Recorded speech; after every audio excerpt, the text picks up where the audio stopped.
is a matter of Ravello versus Sangalaza, D 18-572-482C. The parties are present. Counsel, your appearances for the record. Good morning, Your Honor. Sean Lytle, 11640, on behalf of Nicholas Ravello, who's present. Kenneth Robbins, bar number 13572, on behalf of Keren, who's present. All right, everybody have a seat. This matter was continued. The courts reviewed the videos. They actually had an opportunity to review them again this morning because they had some additional time. This is Dad's motion, and then Mom has a motion to modify as well. Dad's opposition to Mom's motion. We're all kind of talking about the same thing. I'm going to give you a lot of time today to argue. Counsel, go ahead. Thank you, Your Honor. You know, and I'm glad that you now had an opportunity to review everything. And I think what this really comes down to is that from the beginning of this case, we've been suggesting that something is terribly wrong in Mom's world. Counsel, but can I ask you a couple? I'm sorry, I told you I was going to get, and then look ahead. at me. You ahead. didn't even get 2 sentences out. Go ahead. So I see that you're concerned about her mental health. Yeah. Tell me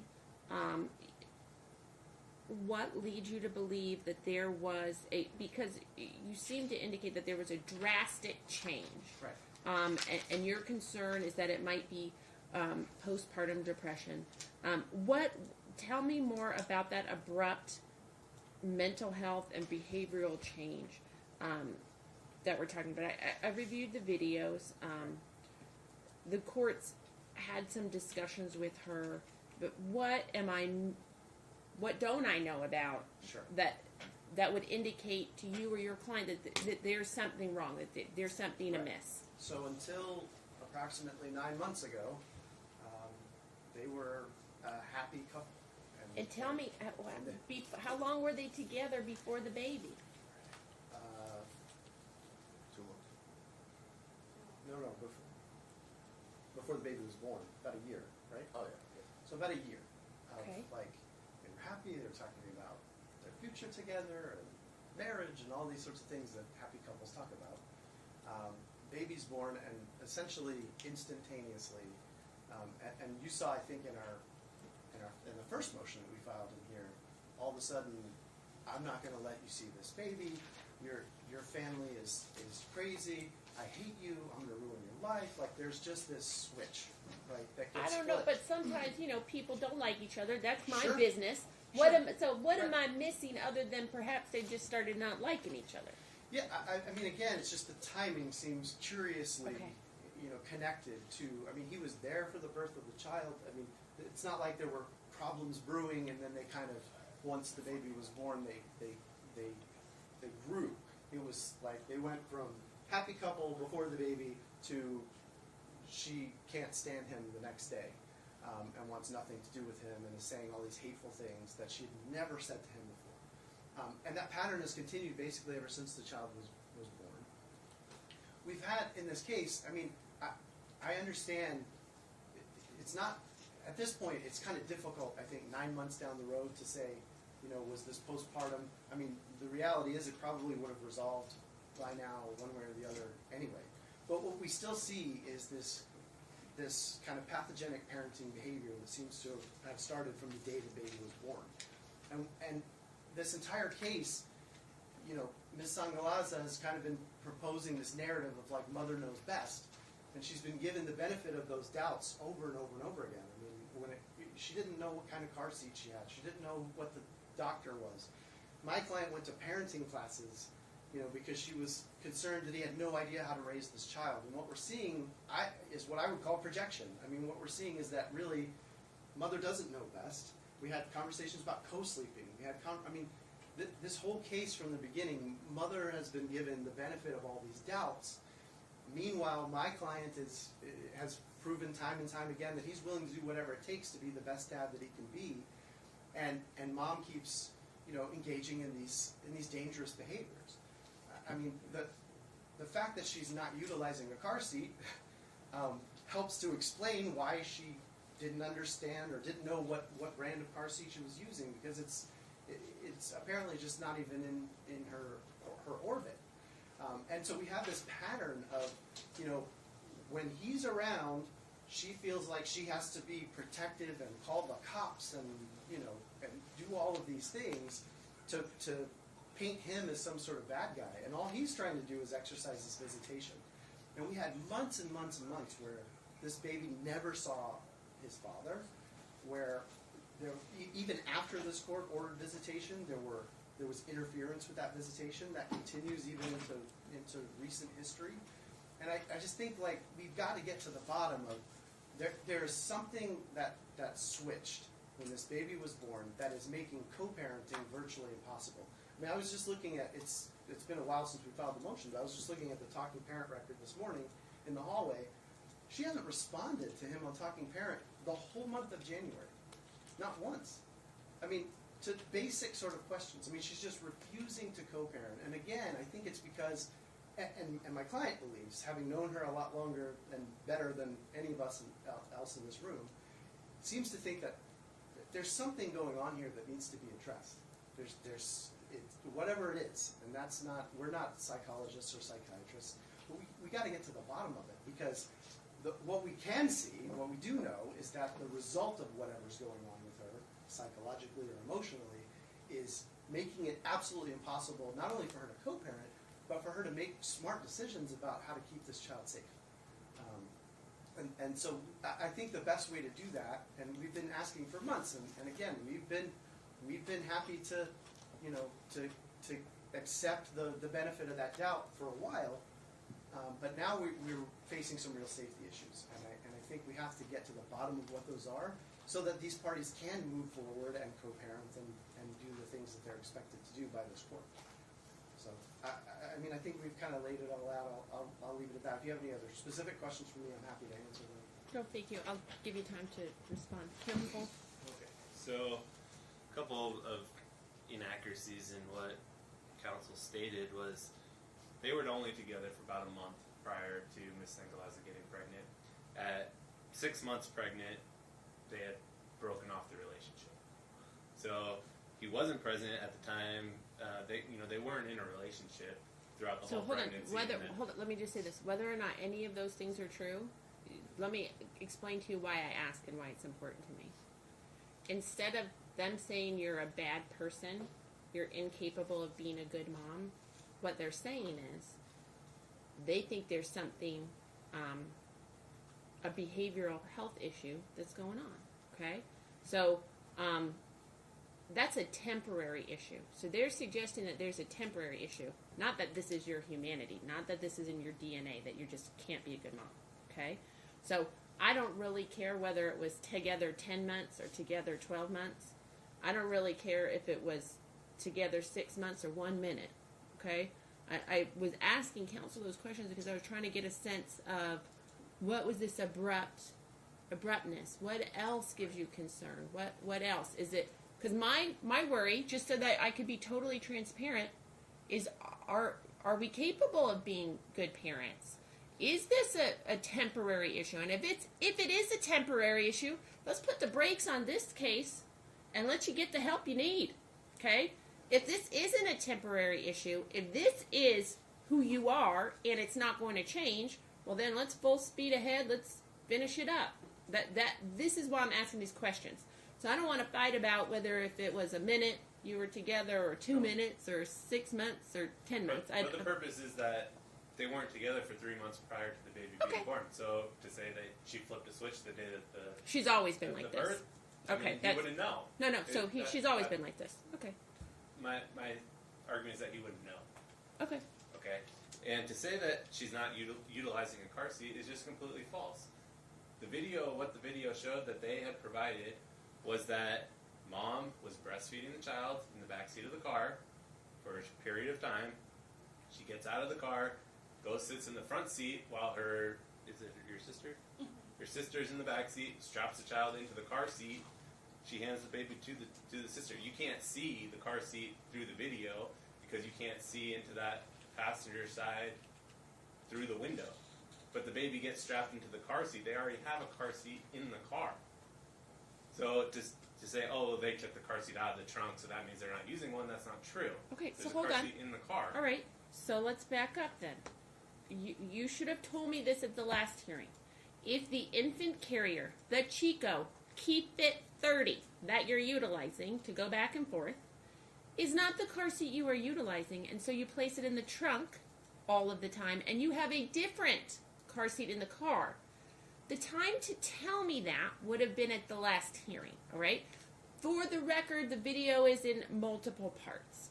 The first part shows mom put the car seat on the ground, take the baby out, and put the car seat in a hatchback. Yes. However, what you can see for sure is that the two seats are up. The seats are not down. So there's no way to get from that trunk in there. So the car seat in the trunk is not being utilized. That's what you can see. All right. The time to tell me that was at the last hearing. So what type of car seat are we utilizing? Just a Costco, regular Costco. Regular? Mm-hmm. It's not one that snaps in. It's just a car seat that my parents bought, and it's actually made for his weight transition too. Okay. What our video showed was him taking the child, and I misspoke at the last hearing, but you can see that it gets snapped in to the car seat, but what you never see is the child actually getting strapped into that car seat. The child is resting in the seat, and the car seat might be strapped into the base, but the child's not strapped into the car seat. Okay. There are no straps around the child. Let me explain something. When I set this rule, do you remember when I set this rule about the changing in an infant seat? Does everybody remember that day? Okay? I am a mother. This ain't my first time with the Chico Keep Fit 30, all right? Not my first time, okay? The reason why I made that order, Mom, is because I asked you what kind of car seat you were using. The reason is, my idea was you have limited contact. I'm watching on these videos, somebody's holding a baby like a sack of potatoes, throwing them in asleep in a car seat on the ground, and this is not what I imagined. My order was as follows, that the person who had the baby, put him in that car seat, okay? The greatness about that car seat is it has a base, and you can carry the car seat between people. You can put it in different cars, and that base costs about $50, okay? So, Mom, you could be sure that the baby was strapped in accurately. The video I'm referencing, I saw Dad strap him in, saw him pull the straps up, tug on him, do the whole thing. If you were utilizing that car seat as my order was, and remember that I issued that order because, Mom, I need you to listen, okay? I am concerned you are not listening and understanding me. That I based my order because you told me that was the car seat. You didn't remember, but I said whatever car seat you're using, is it an infant, is it a 5-strap, is it this, is it that? I was asking you all kinds of questions. My order was based on what you were doing. I wouldn't have issued that order if you were not using that car seat. So what the beauty of that order is, the reason I make that order for small infants with parents who can't breathe the same air, is because I want you, Mom, to make sure that kid is in those snaps, that he's secure. And then you hand the infant carrier to the other parent. And the other parent need only strap. Plop them in, okay? If I had known we were taking this infant carrier and leaving it in the trunk all the time, and that we were not using it, and that we were taking the baby out of it, and we were putting a sleeping 9-month-old into a car seat in the middle of the street, I would have not issued this order, okay? So I'm going to change my orders today, okay? I'm going to change my orders about car seats. I'm going to change my orders about a lot of things, all right? So I don't want to hear any more fighting about car seats, okay? Clearly my order didn't work because what it allowed us to do, and we changed what we were doing, and we were using different car seats, and we're putting car seats in trunks, is argue about whether or not a baby's in a car seat, okay? And I don't want to argue about that, okay? It's clear to me you both love this little baby, okay? And if I saw this little baby rolling down the street, not in a car seat, me and every other old mother in this town would have called 911, okay? So that's not happening. I'm ordering you to obey the laws of the state of Nevada about child restraints. I don't have to issue a specific order that's like what I call a double dog order. I really mean it. For your kid especially, okay? I tried to problem solve this for you because I have 28,000 cases, okay? Some of them are closed. Some of them have to do with teenagers. A lot of them have to do with little babies. I see this issue coming. I knew this was going to be a problem. That's why I set a specific order. When you don't follow my specific orders, it creates problems. If you had told me you weren't using that car seat, I'd have changed my order, okay? Then I wouldn't have you exchange the infant base if you're not, the infant carrier if you're not even using it. Why would we do that? Doesn't make sense, right? I'm trying to make it easier on you. I'm trying to give you a path to success. I'm trying to give you tools to help you, okay? I don't want to argue about the car seat anymore. Counsel, let's move on to something else. The other issues about mental health, I think you've discussed, and you said that they don't have any history really together, or their history is limited, and so any representation that there was a change in her personality, he wouldn't have enough information to. Right. Is there anything else you want to tell me? Going back to the feeding, that dad's not feeding the child. And it's been a problem that the child is coming home hungry, the child is, he's feeding formula. Do we know now what formula our pediatrician recommends? We didn't know that at the last hearing. Do we know that now? Have we called? Have we talked to them? Has there been another appointment? I took him for his well checkup, but I didn't know that I didn't talk about formula. So we still don't, is that a no? Do we still not know what formula the pediatrician recommends? Is there any formula that gives them the best? I only talk about breastfeeding. What formula is mom utilizing at home? No formula? Zero. Okay. And Child's mom's not had- able to supply enough milk Correct. for the time during dad. So the child needs to utilize formula. Is that, do we No. agree on that? No. No. Mom's not able to produce enough milk for dad's visits, but we can't agree that we need a supplement with formula. Right, because the child can eat regular foods. So dad should not give any formula. That's What should correct. he give? What food does he eat? Anything for his No, age. he's not- Water. Oh yeah, he can have water. Who said that? The pediatrician. How much water per day? We never talked about it. We just talked about if he's eating table foods, he's eating baby foods, then he should be given water to be able to digest it. Okay. Done. And mom's told him, don't give him formula. When? Give him food. When? That's through the talking parents. In January? What months was that? Through the talking parents. Ever since visitation started. The first Ever time since that, what? I'm having difficulty hearing. that the first time that he had fed the baby formula and the baby had breakouts. When was that? You know the month? I'm gonna say around October, November. I believe November. Did she say October, November? I mean, when was the Yes. baby eating? When was the baby told that they could start solid foods? 4 months. 4 months. And what foods were they to start at 4 months? He started second foods. He started with second foods. Yes. So he started with second foods. That's what the pediatrician told you to do. Yeah. To give Which it- second foods? Any. He eats, Any? Yeah, he eats Gerber. He eats beech nut. Okay. Did the pediatrician say that you should start with certain foods, a certain color of food? No, Did the pediatrician tell you any other guidelines about food? No, he said if he Zero. No, he said if he can start him, eating his baby food, that's good. So I started him with baby oatmeal, baby cereal. I started him with the at his age at the time he was 6 months. So second foods. He took everything fine, and now he's beyond that. He has teeth, so he chews. He has food for his age. And I've told Dad that many times. I've told him, you need to give him food. You need to give him food.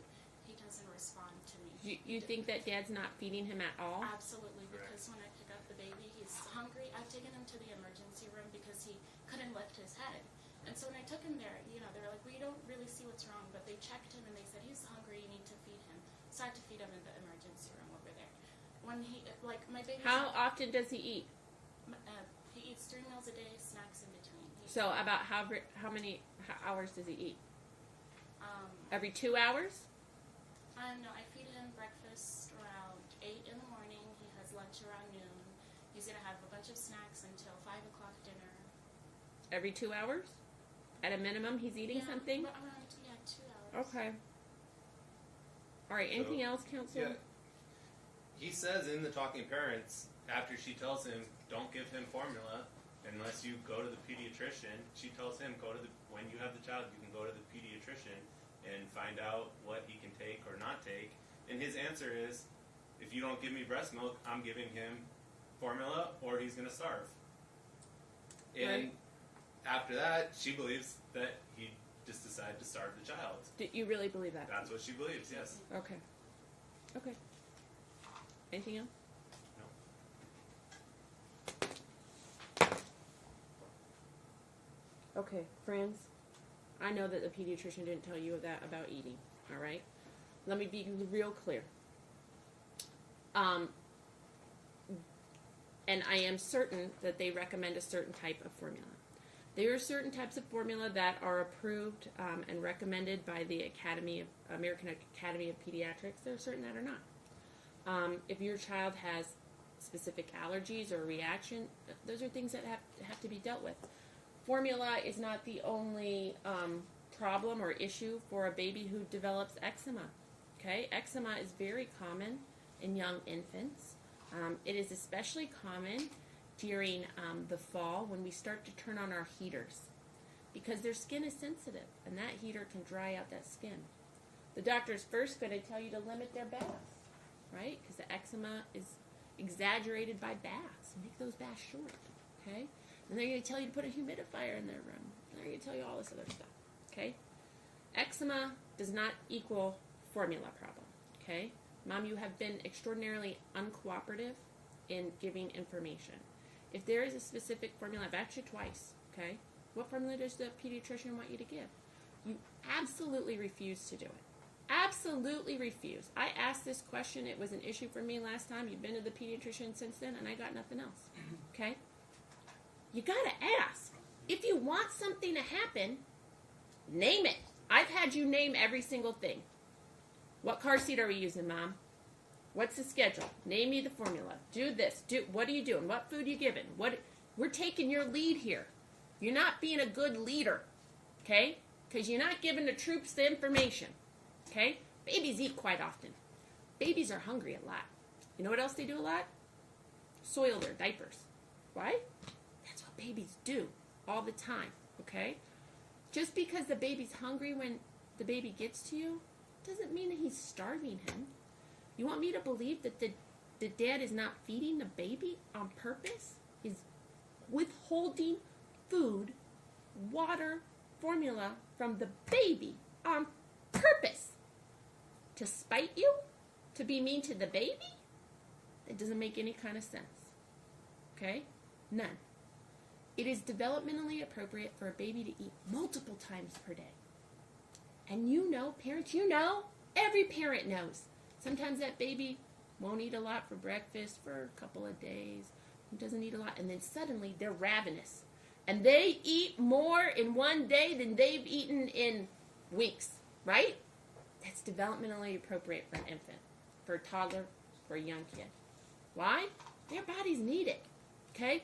It is surprising when you're a new parent, right? The first time this happens, oh, the baby's not eating. And then a week later, that baby's, has 3 bowls of oatmeal, and you think, where did that 1-year-old put all that oatmeal? Okay? This is normal parent stuff. You're spending a lot of time blaming each other over some silly stuff that you're not communicating over, right? We're just not communicating. The car seat. You're not even using that car seat. That's why you're putting it in the trunk. Maybe you should have told somebody. Could have told him. Could have told him. He could have told me at the last hearing, right? We continued this so I could watch a video of you putting a car seat in the back seat. If you had another car seat in there, that would have been the time to tell me so that we didn't have to come back.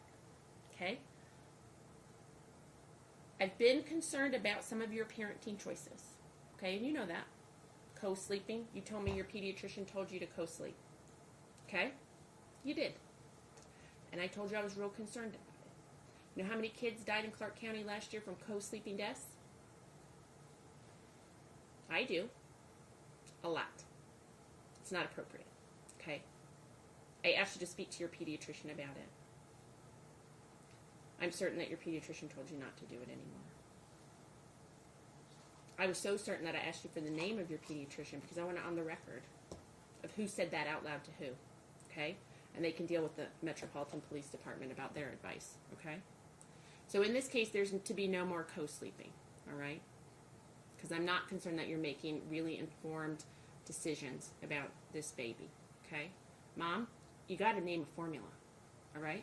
If you're saying no formula, absolutely zero formula, and you are not producing enough milk to supplement that, because I'm getting ready to change the custody visitation schedule, okay? Then we're going to be in a problem, okay? So we need to talk about that and think about that. I've given you an opportunity to think about it. I mean, because formula is something that is all in your motion and your opposition. Mom is struggling to produce milk and supplements milk with formula. Dad refused to purchase the child formula or feeds the child the wrong formula. But now you're telling me that there is no formula and that formula is not appropriate anymore, that we're not utilizing formula anymore, just water. I'm concerned about that. That doesn't make sense. And then you had 2 opportunities to ask what you went so far to take him to the quick care of the emergency room because you thought the baby was having a reaction to the formula and say that it's the wrong formula, but you can't tell me what the right formula is. I'm giving you the opportunity to claim it. Tell me what it is, and that'll be the order. Okay? I'm worried that you haven't responded to talking parents in a month.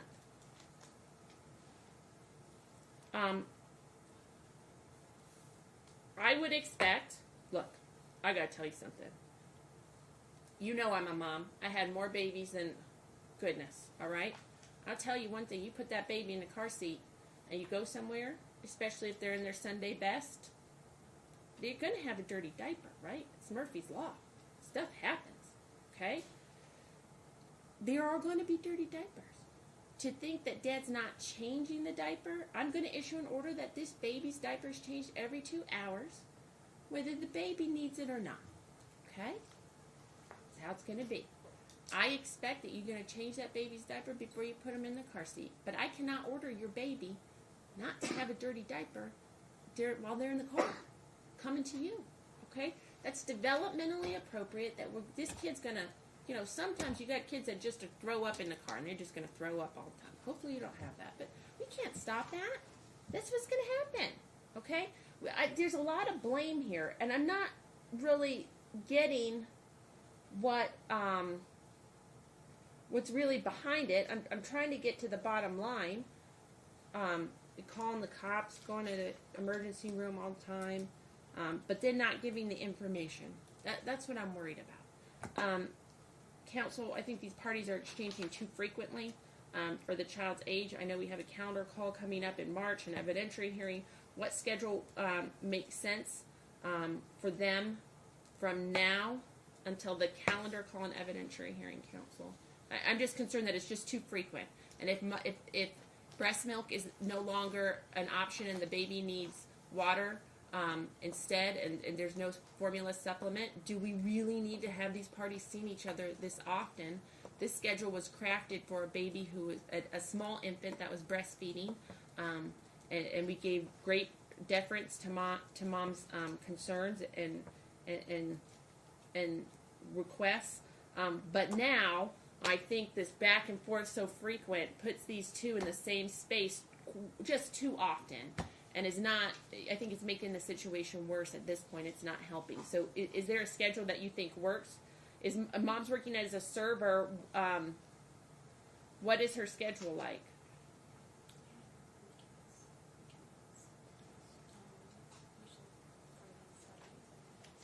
Mom works Friday, Saturday, Sunday nights. Okay. So what, based on that, counsel, what type of schedule works? What would be your request?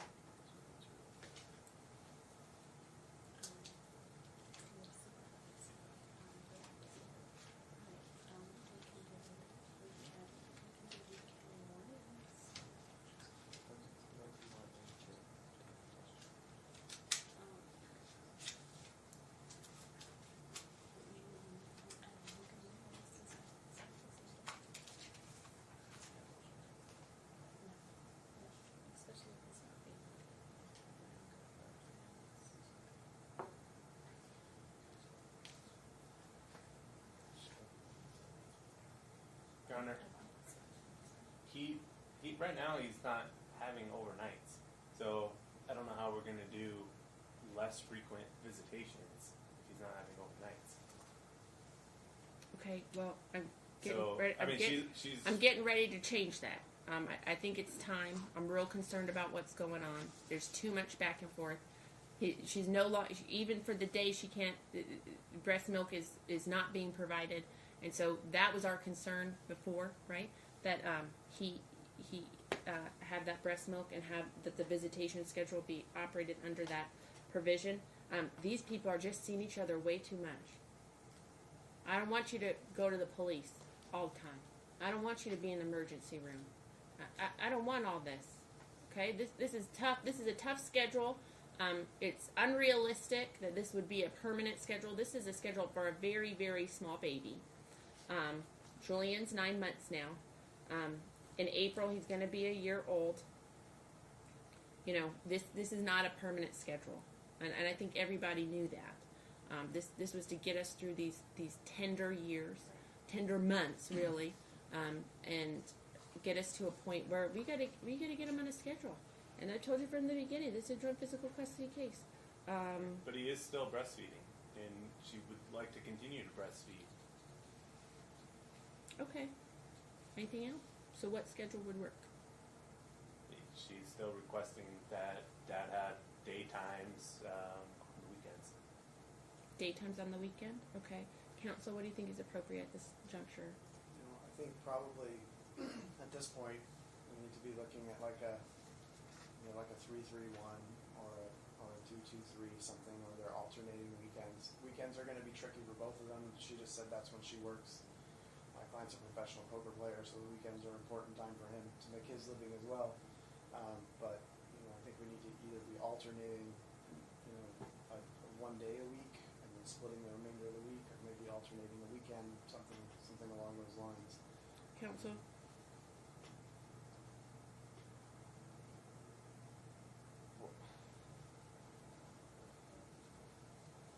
Let me explain. I have a few options. There's only one way to divide 7 days, right? So I could go week on, week off. That means every Friday at a certain time, or every whatever day we pick, we do the exchange.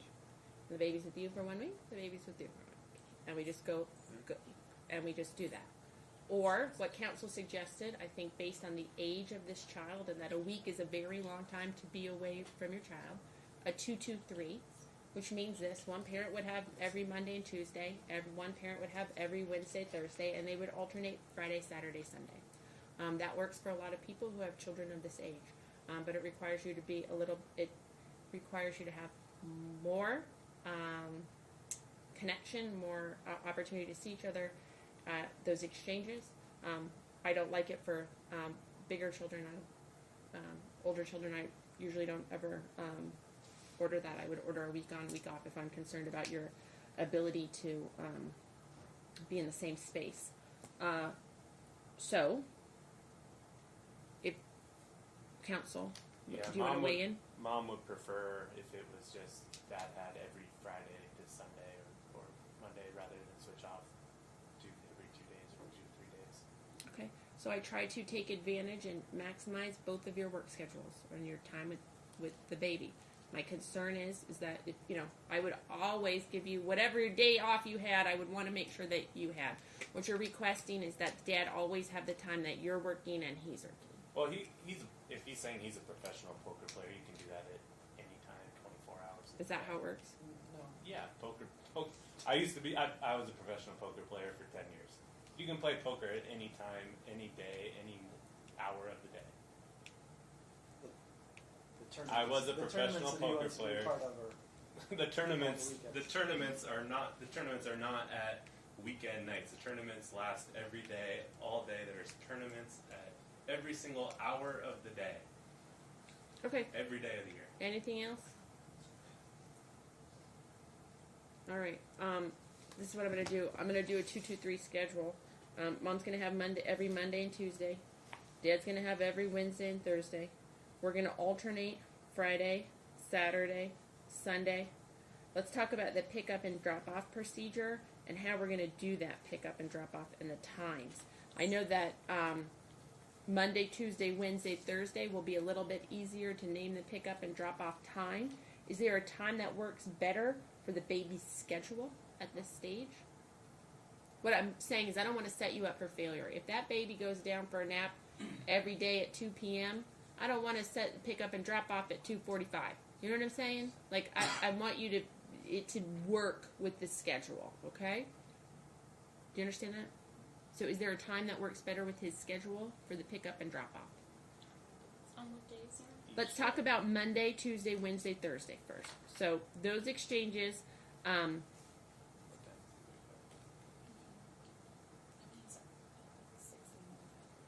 what we really need to consider is the Tuesday to Wednesday. 7 a.m. 7 a.m. On Wednesday. Wednesday morning. And then it would be 7 a.m. on Monday morning. And 7 a.m. on the Friday. So let me give you an example, right? So week 1, I think I said mom has Monday and Tuesday. They would exchange Wednesday at 7 a.m. Dad would have Wednesday, Thursday, Friday, Saturday, Sunday, exchange Monday at 7 a.m. The following week, mom would have Monday and Tuesday. Dad would have Wednesday, Thursday, and then mom would have Friday, Saturday, Sunday. So what happens is sometimes you have one week you have a longer visit, the next week you have a shorter visit, because that weekend kind of bookends both of. When you write it out and say it, you'll see. So Mom's saying 6 o'clock is better because she goes to school. 6 in the morning, a.m. 6 a.m. And that's what time the child wakes up. Okay, and then doesn't eat breakfast till 8. Okay, 6 a.m. Seems pretty early. That seems strange. That's the, What time does she go to school, council? What time is her class? I thought we went over this last time. Her school schedule. What's her school schedule? So what time? Receiving party 8 to pick up. o'clock she has to be at school. 8 a.m. you have a class. Okay. What do you do for childcare? Is there someone that's caring for your child during that time? Are you taking them to daycare? What is the Yeah, my family watches them. at your house? Mhm.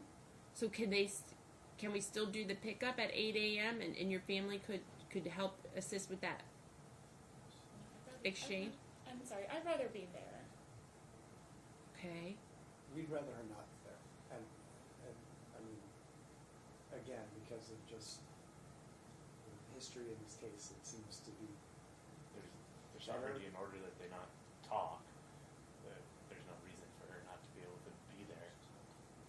Okay, so in many cases, understand the spectrum of what I do. I eliminate your ability to talk. I eliminate your ability to be there. I eliminate it being at the location of your choice. So, right now, you have this many decisions to make about that pickup and drop off. If they become, if we keep having problems, they get like this, okay? And then you both won't be there. I'll make third parties be there, okay? At a location of my choosing, at a time of my choosing, okay? So I'm trying to work, okay? Is this your schedule for just this semester? Because it's different than your schedule last year, right? Last semester when we talked before. So just this semester?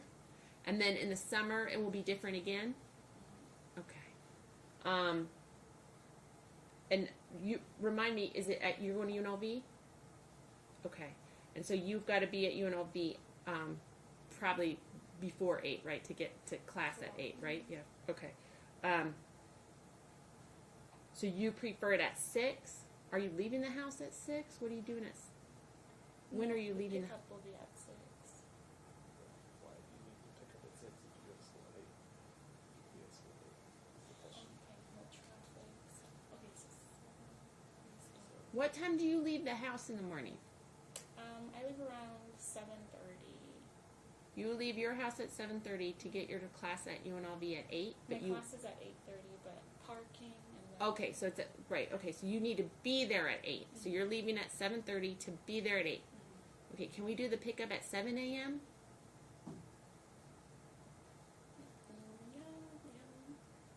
Yeah. 7 a.m. Okay. Receiving parents picking up. Receiving parent pickup. Whether you're there or not is not really concerning to me. You can certainly have your third party designate be there. Now let's talk about car seats for a minute, okay? So you understand why I made that order. Part of the reason is what I don't want is some tearful exchange of somebody holding this infant baby and handing it over, okay? The act of handing over the baby, that physical closeness that's required by that, I'm trying to prevent, okay? So that's why I made the order about the infancy. You strap them in, get them secure, you hand the infancy, okay? Right? So it gives us a little bit of we're not physically as close as we need to be, okay? I'm not happy with how that baby was put in that seat in the middle of the street. I'm not happy about all that stuff. Okay, so tell me, Mom, you're using a Costco convertible seat with a 5-point harness, correct? And is it forward facing or backward facing? Forward facing. Okay. All right. Your Honor. Yeah. He's saying that the car seat that they've been the one that they were exchanging, he's now outgrown that car seat. He has. Okay. So that car seat goes to 35 pounds. Your 9-month-old is It goes 35. to 30 pounds. Your 9-month-old is 30 It's pounds. 27 pounds. Okay, so it's not outgrown, right? Okay. All right. Yeah. Okay. Okay. So we're not going to use that car seat anymore? Okay, Dad can still use it, right? For 3 more pounds, right? Yeah, but then after that, what's gonna happen? What do you think? I mean, he should get his own. You think he's car not seat. going to? I don't know. Okay. Dad, I'm ordering you to get a car seat that complies with Nevada law for a child that's over 30 pounds. I'll follow that. All right? Those type of car seats are not the magnificent infant carrier seat. So you guys are going to have to exchange your baby. And I don't like that. Okay? Because you think he's starving your baby, right? If I thought somebody was starving my baby, I wouldn't want to be breathing their air, right? So I'm surprised and shocked that you want to be there for the exchange at 6 a.m. when you leave the house at 7:30, right? That's crazy to me, okay? It concerns me a little bit, okay? So let's be careful when we exchange that baby and we hand that baby to each other. I don't want to see what I saw in that video, okay? Let's be kind and appropriate. Anything else that I need to deal with that changes anything about that? In terms of the schedule and exchanges. Yeah. Council, does that anticipate any issues? Council, do you have any other concerns about that exchange? Is there anything that you see might be an issue that we should discuss? No. Okay. Does Mom have any concerns about it that we can About the exchange? could preemptively strike if I don't believe so. we can deal with? Okay. Can we change the location of the exchange? Can we meet at the police station, like the headquarters of Metro? No. Here's why. They don't want Julian, and I know he's 9 months, to use the sense that that's a safe place. It's not. Guess who's not at Metro headquarters? People who respond to incidents like this. Like, they're not coming running out, okay? It's detectives and civilian workers. It's not the safest of places. Also, I'm real concerned about an overexposure to police for young children. Here's why. Adults should be able to deal with their problems, okay, in a way that's civil. You can disagree about stuff all day long, but we shouldn't need the police to be there. I don't want Julian to grow up, and I know he's 9 months old, to grow up thinking that it's appropriate every time 2 adults disagree that we got to call the cops, or that Mom and Dad are so dangerous that the only place they can be together is at the police station, okay? So I know that a lot of other judges do it. I've never ordered it. I've accepted a stipulation about it. It's not the safest place for an exchange. It concerns me. So that's why I'm saying no at this point. I don't want you to be on a trajectory where we're having exchanges because I think you're both so dangerous at the police station. It's not conducive for a young person. we haven't had any problems while we've had those exchanges at your homes. If you want to stipulate or agree to another place, I'm happy for you to do that. But at this point, I think it's appropriate. Anything else? Just on the custody and exchange, the schedule and the exchange. There are other things that we asked for. So I know. So I want to make Okay. sure that we've dealt with every issue that we can think of about this exchange. All right. I Okay. think we covered that. All right. Council, I am going to order that mom go to infant class. At this point, I don't know at 9 months if the infant class is the best class. Joe, can I see the list of Clark County parenting classes?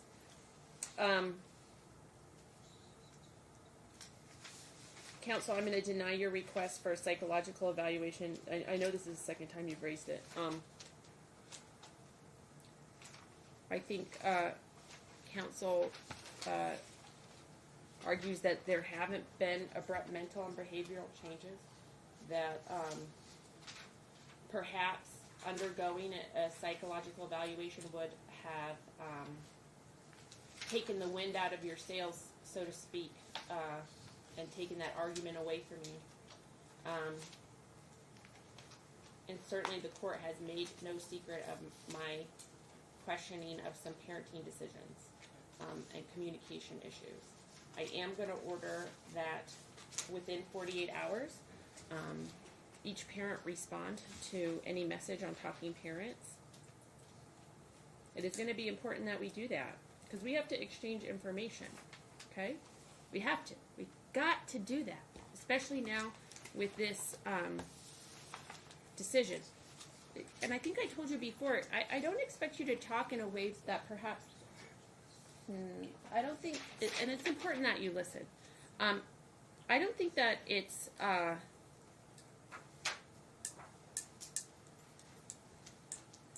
important that you speak to each other in the manner and way that you spoke to each other in the past. How was your day? That's a nice shirt. What do you want to eat for dinner? That's communication. What you two have to have is not communication. You have to have the sharing of information, okay? So, just like when I read a police report and the police report said the red car ran the red light and hit the blue car. Those are all facts, actual things, observations, and they're in the moment, okay? So when you speak to each other, remember those guidelines. You are sharing information to the extent that you need to get the job done, okay? That means Carol and I share information to the extent we need to in a civil and professional way to get the job done. I don't ask her about her weekend. I might, but it doesn't, that's not a professional relationship I need you guys to have. You are in the business of raising Julian and making sure Julian's successful. That's your goal of your corporation. Get it? You guys are the only two partners. You got to work together to make that happen. So if Julian has a fever, because you think, maybe he's getting a new tooth, maybe not. Let me watch him. I gave him some Motrin. Then on Talking Parents, I expect to see. Julian had a low fever. It was 99.5. I think he might be teething, okay, because he seems to be chewing on his favorite whatever. But I'm not sure. I gave him Motrin, the recommended dose on the bottle, at 5 p.m. That is the exchange of information necessary.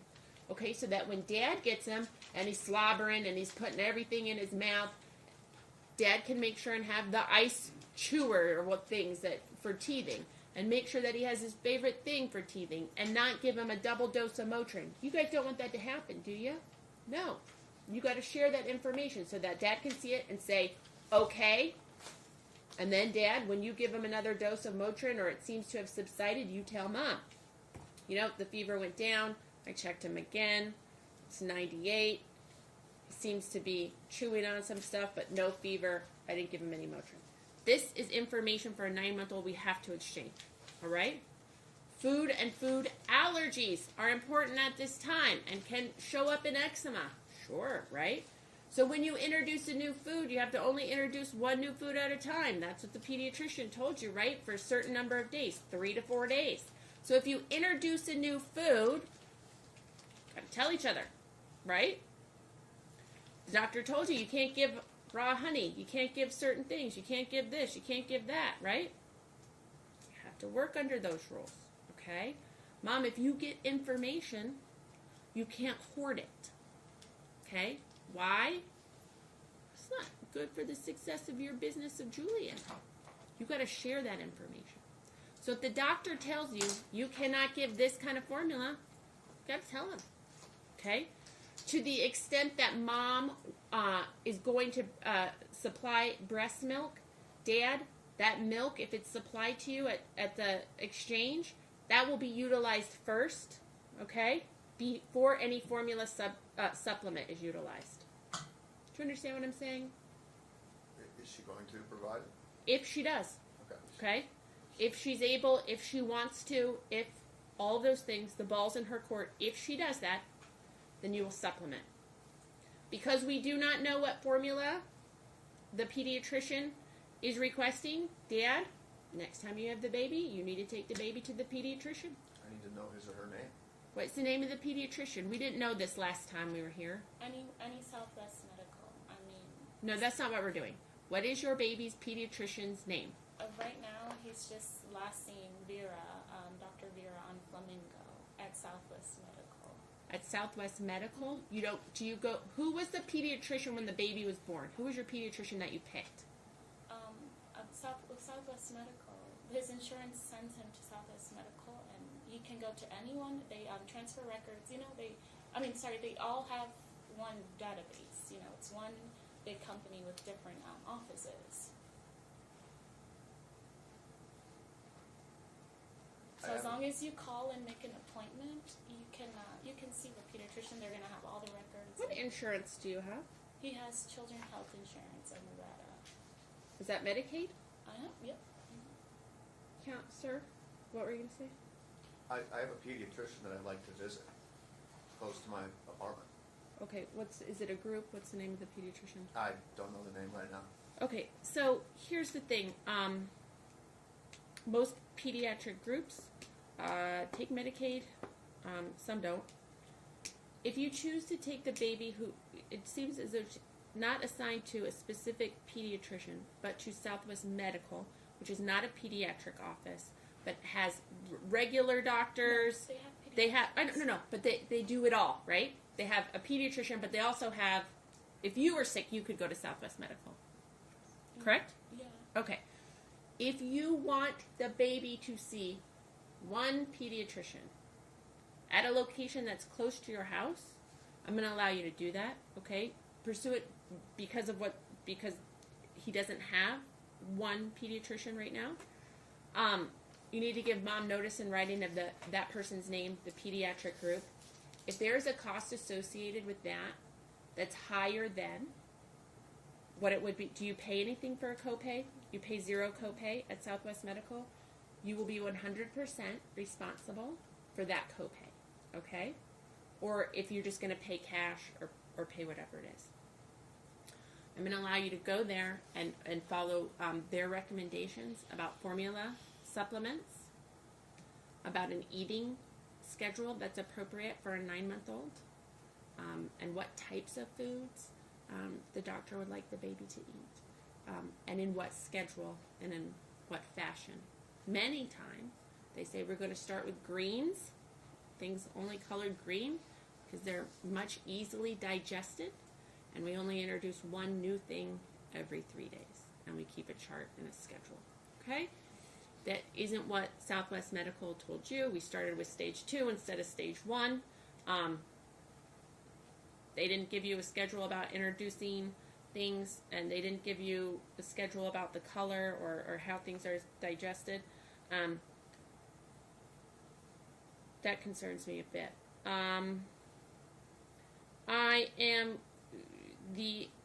There's 2 parenting classes, a baby care class that I know Dad went for children ages birth through 6 months, and triple P positive parenting is for 2 to 11 year olds, and that's for difficult. I'm going to send mom to nurturing parents and families. That's for 6 sessions For parents of children ages 6 months through 4 years. It promotes positive, healthy, nurturing interactions with infants, toddlers, preschoolers, stress management, how to establish routines and handle anger, problem-solving techniques, and positive management methods. All right. Yeah, and I request that Dad also take that class for 6 months. Dad took baby He care. took through the 6 months. So we'd like him to take the 6 months and older class as well. So, do you want Mom to take the baby care class too then? That's not what I'm doing. The baby's 9 months, so Right. I mean, if we can both take the same class, No, that's my order. or the class that is appropriate for his age. Okay, that's my order.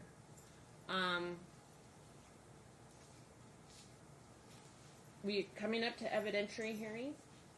I expect that you communicate on talking parents. You understand that that's one of the 12 things that I have to look at is whether or not you can cooperate to meet the needs of the child. Okay, I need to know that. Okay, right now I'm not seeing that. Okay, so I need to know that you're on talking parents, that you're checking in, that we're doing that. I'd be real interested in counsel and seeing medical records. Okay, from those well checks, from birth on. Those would be real important to me. So important, counsel. I'd subpoena Southwest Medical right now, and whatever place Dad selects, because I want to know. I want to know who at Southwest Medical said continue on co-sleeping, and about the feeding and those things. It's really concerning to me. Mom, the hoarding of information could seem as though an exercise of power and control or gatekeeping. I want you to be real careful with that as you go forward. I'm going to remember that I've talked to you about that a couple of times. And the issue of makeup visitation is appropriately addressed at evidentiary hearing. Counsel, anything else? Yeah, we'd like to address the child support. Go ahead, if we counsel. can. So, Dad stated, it's in our motion, that his monthly income was about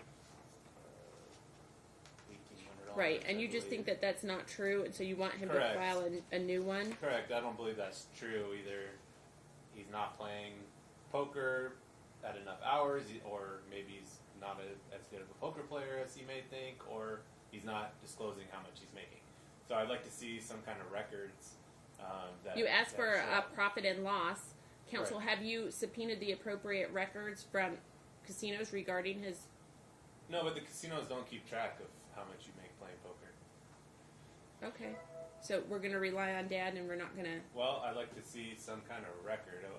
We'd have to do that in Discovery, but I don't know if Well, that keeps a Discovery's record. getting ready to close because you got a counter call on March 7th. So some of this stuff, I can tell you all have a duty to keep that financial disclosure form current with me. Certainly, we're, I'm not going to see... It doesn't make sense if he says his expenses are $5,000. I understand. Okay, and that's an argument you can make. But I'm going to encourage everybody then to get the appropriate records before Discovery closes that you want to get. If they don't exist, they don't exist.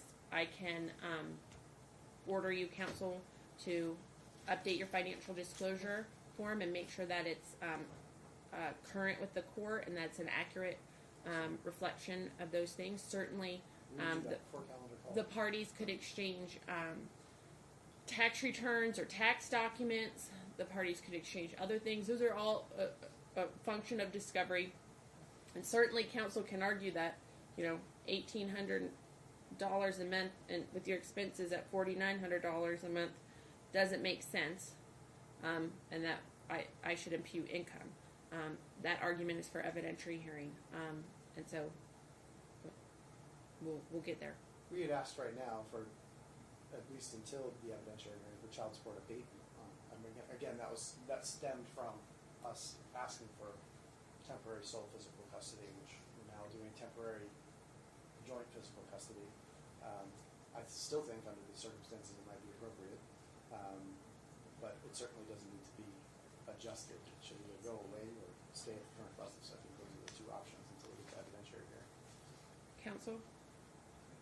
Mom's working 21 hours as a waitress. Dad's claiming that his expenses are $5,000. I would say that his income greatly outweighs mom's.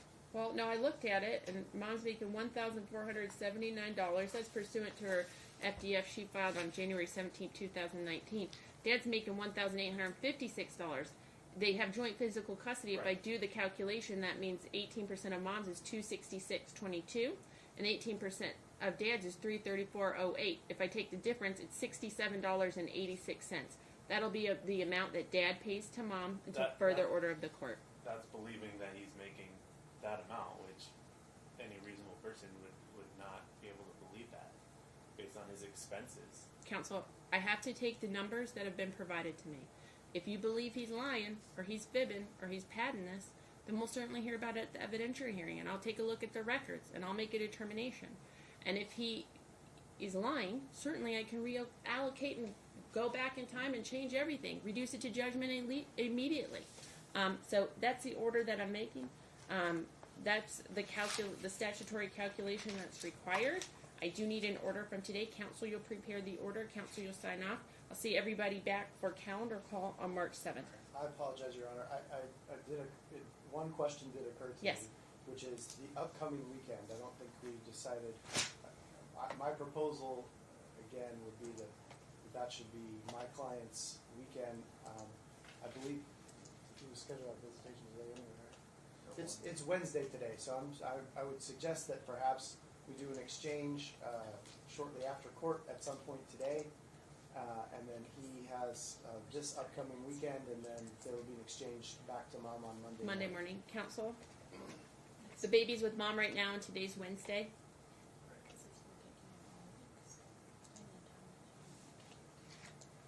Dad's been having the last few days, and Mom's requesting that for this weekend that she be able to have this weekend. So if he is going to take him today, she's requesting that her weekend start this Friday, go through the Tuesday, and then next week he'd have Wednesday through Monday. Okay, so today, though, we do need to do, today's Wednesday, and Dad's supposed to have Wednesdays and Thursdays pursuant to the new order. Is there a time where we can exchange the child? It should have been at 8 a.m. this morning, but when can we do that? So he has Wednesdays and Thursdays at 7 a.m. So she's going to use the child now. I think they were scheduled for a 1 p.m. exchange today anyway. They were already scheduled for 1 p.m., so we're can we fine to just keep do it that. at 1 p.m., Counsel? 1 p.m. today. That's what was already scheduled today? Right. Morning. So tonight, overnight? Yes. Doesn't have to Friday morning at 7 a.m. We can't start on Monday, like next week? Because we have visitations. No, he has every Wednesday, Thursday. So it's Wednesday. So can we just go with the regular schedule and then start on Monday? Because that's the start of the schedule, isn't it? No, the start of the schedule is Oh, it starts with Wednesday. Okay, so, Yeah. Okay. Yeah, one today. Okay, 1 today, all right? And then is the exchange on Monday as we proposed, or? So every Wednesday and Thursday is going to be his. I just have to decide who's going to have this weekend, okay? It literally is dividing everything in half. It'll be even, okay? I know you don't like it, but this is what's kind of got to happen. I think that it's appropriate that this weekend be Dad's weekend. We'll do the exchange Monday at 8 a.m., okay? And we'll get going on that schedule, and then the next weekend will be Mom's right after that. This is down the middle split of the days. Counsel? Mom's saying that because Dad has had the child during the days over the last few days, that she would like to have the weekend time that she normally spends during the day with the child. Normally during the day she's at school, so she doesn't get to spend the good quality time with the child until the weekend days. So she'd be requesting that this weekend start with her weekend on Friday.